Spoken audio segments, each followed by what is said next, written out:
सकता है। उसके बाद ग्रहणशीलता 99, 98, 97 और एक ऐसा समय भी आता है ग्रहणशीलता लगभग 0 होती है। उसको कहा जाता है रिजेक्टिंग टाइम। क्योंकि समापन समारोह है, पिछले 2 दिन से आप सुन रहे हैं, तो आप में से काफ़ी रिजेक्टिंग टाइम में प्रवेश कर भी चुके होंगे। लेकिन जो अभी 4 बच्चियों ने इतनी अच्छी प्रस्तुति दी, सबने भी तारीफ की उसकी, तो उन्होंने उस रिजेक्टिंग टाइम को डिले कर दिया। मैं भी बड़ा प्रभावित हुआ कि और वो जो एक माइक को ऑपरेट कर रहे थे, आवाज़ में जो एक प्रोफेशनल जो एक म्यूज़िक के फील्ड के एक बच्चियाँ लग रही थी। एक बात और मैं अपना अनुभव शेयर करना चाहूँगा कि जैसे हम सब के पास, हम सब शैक्षणिक पेशे से जुड़े हैं, विभिन्न प्रकार के कार्य आवंटित होते हैं और संघर्षों से गुजरते हैं, चैलेंजेस हैं, और हम सोचते हैं कि बड़े परेशान हैं, लेकिन आज एहसास हुआ कि हमारा संघर्ष, हमारी परेशानियां तो शून्य हैं। दिव्यांग जिस प्रकार की परेशानियों का सामना करते हैं, उनके सामने तो हमारी परेशानियां कुछ भी नहीं है।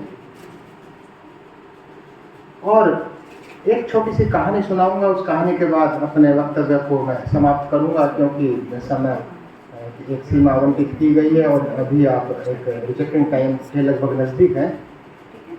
हम जो भी फिजिकली चैलेंज्ड हैं या दिव्यांग हैं, तो हमें उस प्रकार के एक अभ्यासों को अपने जीवन में सम्मिलित करना चाहिए जो कि हमें एक अष्ट शक्ति, यदि योग की भाषा में हम बात करें तो जो अष्ट शक्तियाँ विकसित करते हैं, और इस प्रकार के चैलेंजेस का सामना करने के लिए ये अष्ट शक्तियाँ बहुत ही महत्वपूर्ण भूमिका अदा करती है हमारे जीवन में। तो केवल संक्षिप्त में बताना चाहूँगा कि अष्ट शक्तियाँ योगी कंसेप्ट, योगी का उदाहरण के अनुसार क्या है। पहला है the power to distinguish and discriminate, भेद और पृथक करने की शक्ति, क्या गलत है क्या सही है, जिससे कि हम वी कैन एक्ट अप्रोप्रिएटली, जिससे अपने आप को एक उसी प्रकार से हम अपना अप्रोप्रिएटली एक्ट कर पाए। दूसरा पावर ऑफ गुड जजमेंट, अच्छा निर्णय लेने की शक्ति। यदि जैसे मैं एक आपके सामने वीडियो क्लिप के माध्यम से कुछ प्रदर्शित की गए थे कुछ अभ्यास, उस प्रकार के अभ्यास या उससे मिलते जुलते अभ्यासों से आप पावर ऑफ गुड जजमेंट, अच्छा निर्णय लेने की शक्ति विकसित कर सकते हैं। और अच्छा निर्णय लेने की शक्ति किस क्षेत्र में आवश्यक नहीं है, प्रत्येक क्षेत्र में हमें चाहिए। एक बहुत महत्वपूर्ण तीसरी जो स्पिरिचुअल पावर है, आध्यात्मिक शक्ति है, शक्ति की श्रेणी में है कि पावर टू विथड्रॉ और आवर सेंसेस, अपने इंद्रियों को समेटने की, नियंत्रित करने की शक्ति, एक जगह समेटें और हम एक क्षेत्र में उसको एकाग्र कर दें। अगली है power to face. We know that, हम सब जानते जीवन में उतार चढ़ाव है, एक जैसा नहीं रहता, और हम सब के अनुभव भी रहे होंगे। जब हमारे पक्ष में बात होती है तो हम बड़े प्रफुल्लित रहते हैं, जब हमारे विपक्ष में बात होती है तो लगता है कि ब्रह्मांड में सबसे दुखी हम ही हैं। लेकिन सम और विषम परिस्थितियों में समान रहने की शक्ति, हाउ टू फेस, सामना करने की शक्ति, अप्स का भी सामना उसी प्रकार से करें, डाउन्स का सामना भी उसी प्रकार से करें, यह शक्ति हम विकसित करते हैं यदि उस प्रकार के अभ्यासों को हम सम्मिलित करेंगे अपने जीवन में। अगला पावर टू अकोमोडेट। यदि साइकोलॉजी की भाषा में बात करें, on the basis of research every individual is bound to have some error, कि प्रत्येक व्यक्ति विशेष की बाध्यता है कि उसमें त्रुटियां होंगी, गलतियां होंगी। 100% अल्टीमेट कोई भी व्यक्ति नहीं है इस संसार में।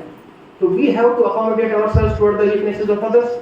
जो दूसरे की कमियां हैं उनके प्रति हमें अनुकूलन की क्षमता विकसित करनी होगी, और उन अभ्यासों से वो हम अच्छी तरह से कर सकते हैं। अगला है power to take our forces and reactions. आप फिर एनआईटी के स्टूडेंट्स हैं, विद्यार्थी हैं, फिजिक्स के ज्ञाता हैं। एक लॉ है कि law of reaction, to each and every action there will be equal and opposite reaction. यदि हम सामाजिक दृष्टिकोण से इस लॉ को फॉलो करेंगे तो बहुत दिक्कतों का सामना होगा।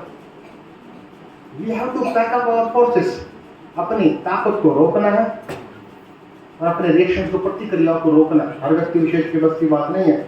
और जो चौथी, जो अंतिम जो एक शक्ति है जो कि बहुत जरूरी है, पावर ऑफ कोऑपरेशन, सहयोग की शक्ति। We are living in this modern knowledge era, ज्ञान के आधुनिक युग में रह रहे हैं और हम सब में इस शक्ति की कमी है, पावर ऑफ कोऑपरेशन की, सहयोग की शक्ति की। एक कहानी के माध्यम से इस पावर ऑफ कोऑपरेशन के सिग्निफिकेंस के बारे में मैं आप सबसे बताना चाहूँगा। एक बचपन से हमें कहानी सुनते आए हैं, एक story of rabbit and tortoise. सुनिए हम सब ने, कौन जीता? रॉटवाइलर जीता। क्यों जीता? ड्यू टू ओवर कॉन्फिडेंस, अति का आत्मविश्वास था, और rapid taken the things granted, ये रेंगने वाला मुझे हराएगा। तो द थीम वाज एस्टैब्लिश्ड, एक कहावत एक स्थापित हुई, slow and study wins the race, धीरे और स्थिर चलने वाला हमेशा जीतेगा। ये कहावत है ना? नहीं, बाबा आदम के जमाने की बात है। आज के दिन धीरे और स्थिर चलने वाला नहीं जीत सकता। We are living in this modern and knowledge era, ज्ञान के आधुनिक युग में धीरे और स्थिरता की बात नहीं है। हरा कौन? खरगोश चैलेंज किया कछुए को, gentleman there will be one more race, एक दौड़ और होगी। अब और कॉन्फिडेंस आया किसको? कछुए को। दूसरी दौड़ हुई, कमियां पूरी की, दूसरी दौड़ रैबिट जीत गया। तो एक नया थीम जो कि पुराना था, धीरे और स्थिर चलने वाला हमेशा जीतता है, slow and study wins the race, उसका स्थान लिया। Fast and consistent always beat slow and steady, तेज और स्थिर चलने वाला हमेशा धीरे और स्थिर चलने वाले को हराएगा। दो दौड़ हुई, दो थीम स्थापित हुए, लेकिन दौड़ यहीं खत्म नहीं हुई। दूसरी दौड़ में फिर कछुआ हारा, उसने चैलेंज किया। तीसरी दौड़ भी होगी, फिर रैबिट तैयार हो गया ड्यू टू ओवर कॉन्फिडेंस। लेकिन चालाकी की कछुए ने, gentleman the route will be according to me, ये रास्ता मेरे रूट होना चाहिए। फिर ओवर कॉन्फिडेंस था रैबिट में, ठीक है जिस भी रूट से चाहे आप। और चालाकी क्या की, रास्ते में नदी पड़ती थी, नदी पार करके कछुआ जल्दी पहुंच गया, खरगोश को सक्सेसफुल पार करके आना पड़ा। तो एक नया थीम स्थापित हुआ, first identify your core competencies and change the play field that suits your core competencies. पहले हर व्यक्ति विशेष को, दिव्यांगों के क्षेत्र में भी लागू है, फिजिकली चैलेंज के क्षेत्र में भी लागू है। पहले अपनी आंतरिक क्षमताओं को पहचानिए, उसके अनुरूप ही अपने क्षेत्र का निर्धारण कीजिए। प्रत्येक व्यक्ति विशेष किसी न किसी आंतरिक क्षमता के साथ पैदा हुआ है, बस उसको पहचानने की जरूरत है। We have to identify that and then we have to select the play field that suits us। 3 दौड़ हुई, तीसरी दौड़ में भी तीसरा थीम स्थापित हुआ, क्योंकि खरगोश फिर हार गया था। खरगोश ने कहा, gentleman there will be one more race, एक दौड़ और होगी and that will be last race, और ये अंतिम दौड़ होगी। महत्वपूर्ण मैसेज है, संदेश है इस दौड़ का।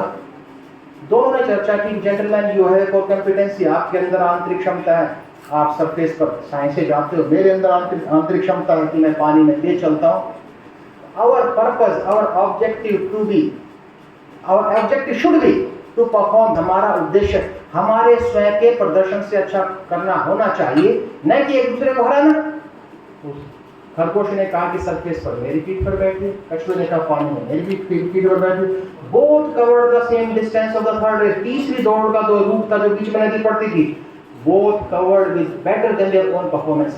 तो आज के दिन नया थीम जो कि एक अशक्ति को, स्पिरिचुअल पावर को प्रदर्शित करता है, पावर ऑफ कोऑपरेशन को, सहयोग की शक्ति को। It is good to be individually brilliant and have strong core competencies. बहुत अच्छी बात है कि व्यक्तिगत रूप से आप बहुत बड़े दिग्गज प्रगाढ़ विद्वान प्रगाढ़ विदुषी हो, but with cooperation you will always perform better than your own performance. कोई भी व्यक्ति विशेष इस संसार में सहयोग से, अपने स्वयं के प्रदर्शन से हमेशा अच्छा करेगा। तो ये मैसेज है आज का कि आज के दिन और आज के युग में इस पावर ऑफ कोऑपरेशन की कमी है। सहयोग के साथ करेंगे तो बहुत अच्छा होगा। और बहुत अच्छा एक चर्चाएं हुई। मैं आयोजकों को, मैडम मृदु साहू को और पूरी टीम को, प्रत्येक इकाई जो कि इससे जुड़ी है, उन सबको धन्यवाद देता हूँ, बधाई देता हूँ कि इतना एक प्रभावशाली एक आयोजन किया, दो दिनों का एक सेमिनार का आयोजन किया और इसके रिजल्ट्स लाभकारी होंगे। दिव्यांग बच्चियों ने बहुत लाभ लिया होगा।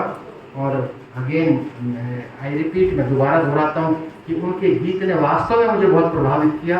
बहुत ही एक अच्छा प्रदर्शन था। धन्यवाद।